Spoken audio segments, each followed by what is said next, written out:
Hey guys, welcome back to my channel. So as usual, announcements first, check out my personality themed merch for t-shirts and hoodies related to your personalities, and also my Patreon accounts for more exclusive writings, including that about the MBTI mistypings and how to avoid them, and also how to develop your sensing functions. So recently, I'm also engaged in this initiative where we can send coffee directly to the frontline workers in this COVID-19 situation. So if you would like to buy coffee for these frontline workers, you can do so by the link in the description box or the comment section. Okay, so today I'm going to be reviewing books that I find to be highly relatable for the INFJ personality. I'm an INFJ with Enneagram 5.4, so some of these books that I have chosen might be also related to my Enneagram type. Okay, so firstly, the book that I want to be talking about is The Unbearable Lightness of Being. In order not to spoil any of these books, my review will be kept to a more concise manner and I will not be revealing any endings. So The Unbearable Lightness of Being is definitely one of the, if not the favorite novel, personally for me, because it allows me to really think about a lot of philosophical thoughts and also to explore the relationships and how we basically process through our ideas of love and our physical relationships, emotional connections, and so on. So this is a very interesting book. It has a very interesting structure. It's not exactly linear in terms of the way that it is narrated. There's a lot of philosophical musings from the characters, which I really love because I just love it when characters kind of get into this intuitive world, because it can also allow me to explore some of the ideas on my own. Basically, what the book is about is kind of exploring this idea that we only live once and there is no sense of recurrence. So what we do is or based on our current decision, and therefore there is a form of unbearable lightness in our existence because we don't get to make an impact beyond what we have basically existed for. And in this book, there is also a very interesting character contrast. So there is this male protagonist called Thomas and a female protagonist called Teresa. Teresa is someone I highly relate to. I think she might be INFJ. And she is someone who is basically burdened with this heaviness of being because her personality is more serious. On a more serious side, she is not able to enjoy a very casual relationship or casual hookups the way that Thomas, in contrast, her later husband, is able to enjoy. So even within their personality, they act as kind of a foil to each other. So Thomas represents the lightness in terms of lifestyle, and Teresa represents the heaviness in terms of her belief in having more of a connection with people, and Thomas being able to enjoy the more, I guess, lighthearted relationships where he's able to just enjoy sexual pleasure on its own and enjoy variety. He doesn't really need to necessarily be emotionally connected to his partners. And I just think that the two characters have very interesting ideas about love, and also especially with Thomas' case, there's a lot of passages exploring the differences between having a physical kind of connection with someone versus having emotional connection, and also the role that coincidences and chance actually plays in love, and how those coincidences can actually be pretty random and unpredictable. There's just a lot of interesting details in terms of how they get to know each other, and just the contrast in their own life philosophies and how they approach love and dating that I personally find to be very relatable to me. when I, approach these issues on my own. Besides these two, there are also other characters in the book, and there are also very interesting musings about, politics, about war, about human nature. So I would highly recommend this book for people who are just interested in, thinking about the different issues and about existentialism, I guess. And the second book that I find myself highly identifiable is The Color Purple. So obviously, at first glance, it's like, this book has nothing to do with me. It's not set in modern times. It's set in like early 1900s. There's still slavery. There's a lot of really horrible things going on in this book.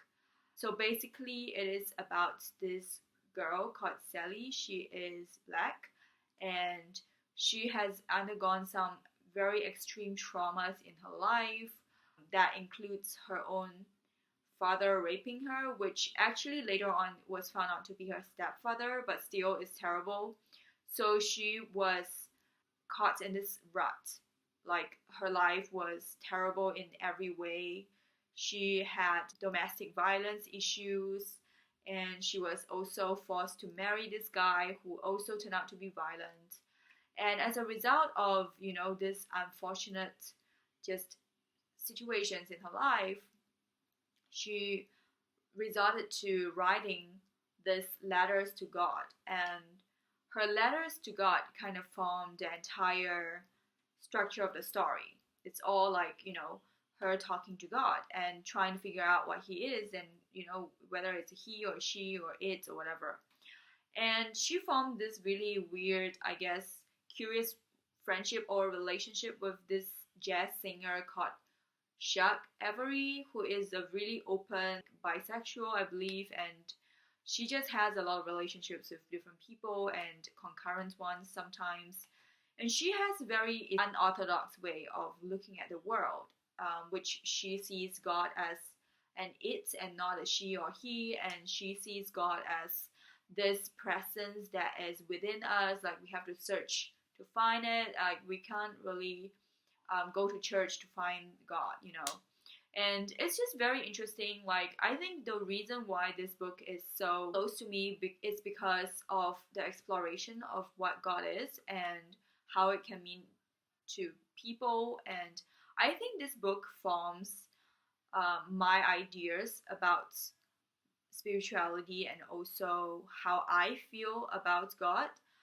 I don't see it as in a religious sense. I don't see it as someone that you have to, gather in prayers in order to get in touch with, or I don't see God as someone that you have to go to church to necessarily be like in touch with his presence or whatever. I don't see God with a gender. So I think the book informs my earliest opinions about spirituality and about, assigning meaning to this term called God.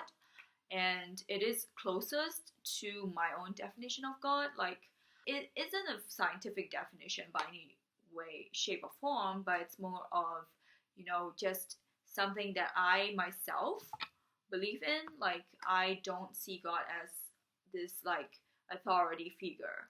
And I think later on in the story, what I like about this book is also, I feel like it has a very INFJ philosophy behind it, because even though the characters suffered through a lot, there is kind of a hope at the end of the tunnel thing, which I think INFJs are very fond of, because we do like to give advice to people and we do like to see things improve. And the book does offer like a glimmer of hope, but it is not a very like cheesy kind of book. It's not like a Hallmark story where everything is just perfect.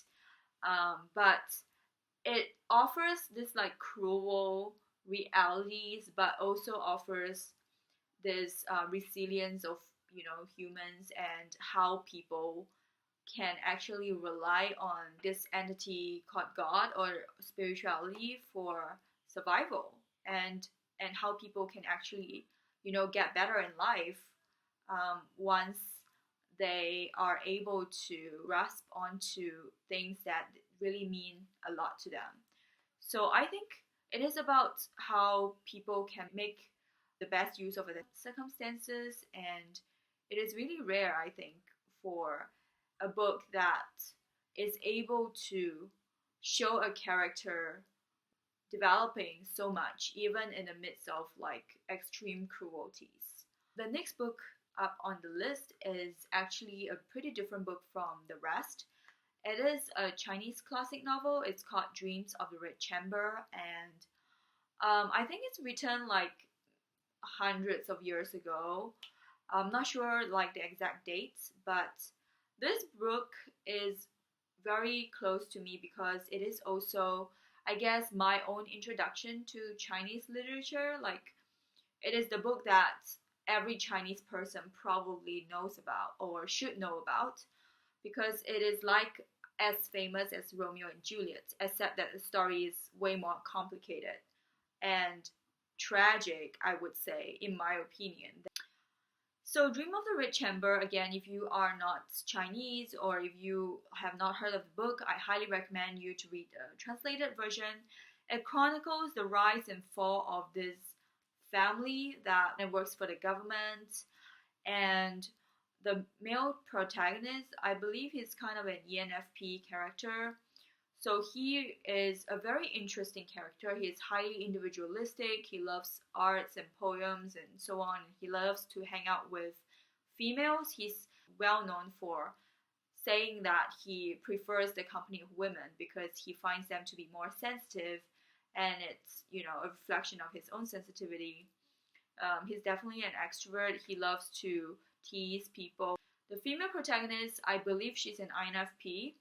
So she is also highly individualistic, and the two of them actually have a lot of these arguments because of their individualistic natures. But they are also very in love with each other, but they have to fight like the family tradition of arranged marriage, where the family actually prefers the guy to be with this woman that represents like the perfect traditional Chinese woman.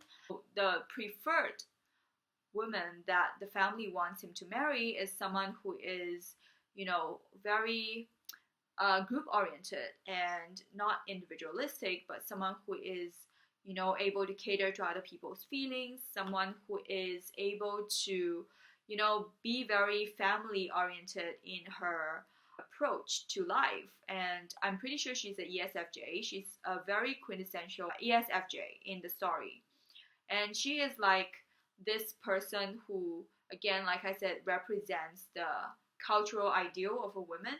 And I just think it is very interesting in the book how every character is so fleshed out. Like, there is no one character that you would feel is flat. Like, every single character, even the minor characters, is pretty multi-dimensional, and they are actually, you know, a lot of female characters in the book that are brought to the forefront.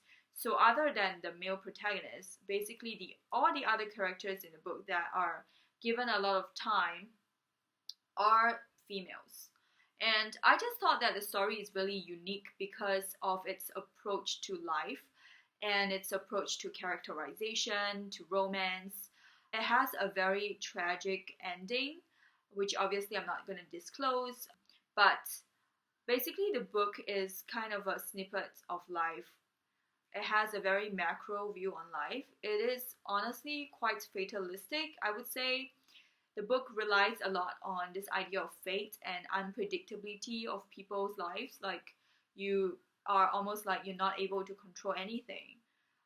Because at the beginning, the family was obviously doing really well, and the male protagonist was having fun with a lot of the females in the story. I mean, not like in a player way, but just, you know, he has a lot of female friends due to his own sensitivity. And then towards the end, it's almost like the exact opposite.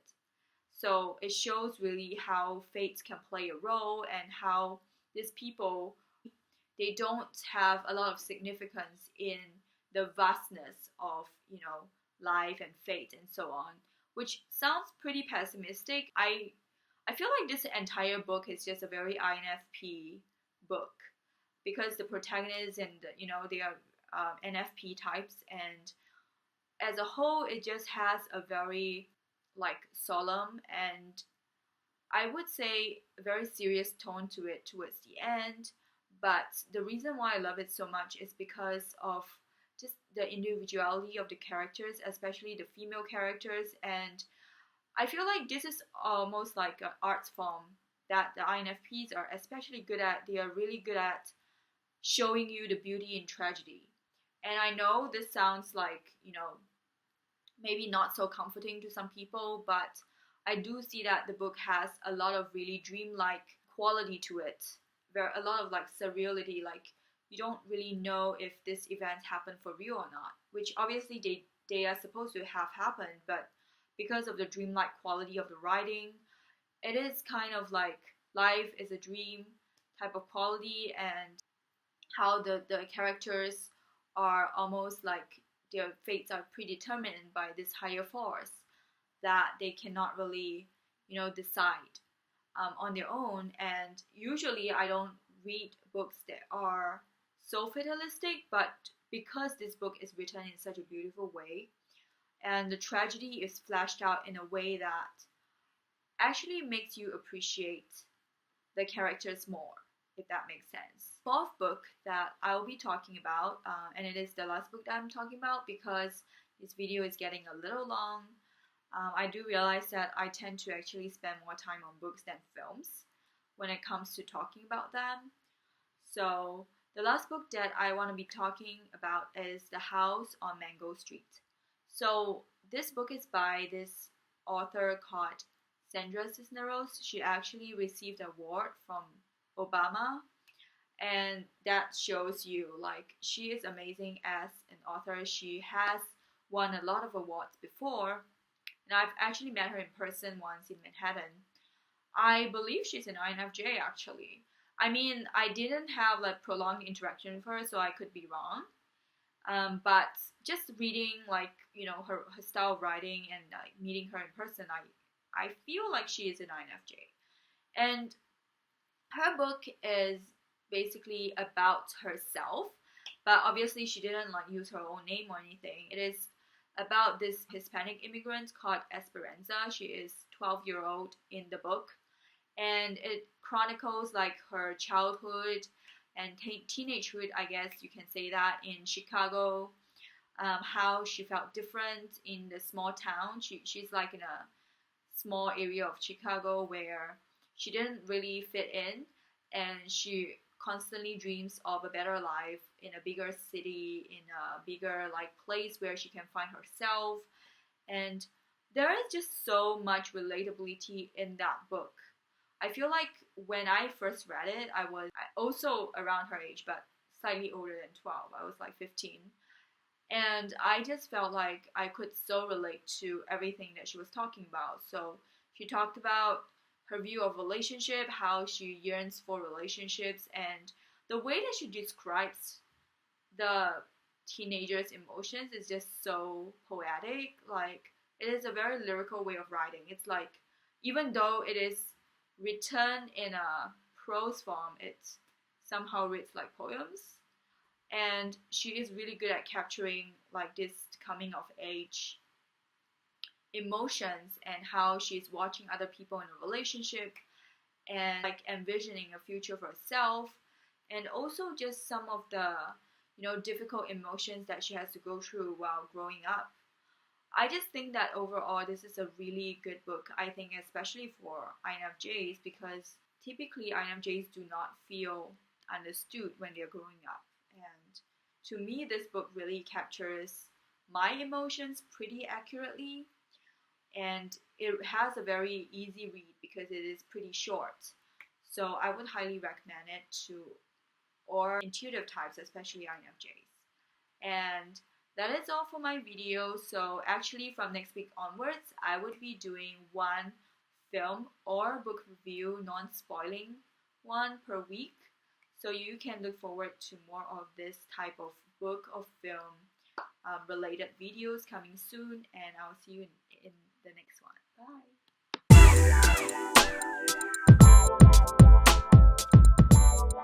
Bye!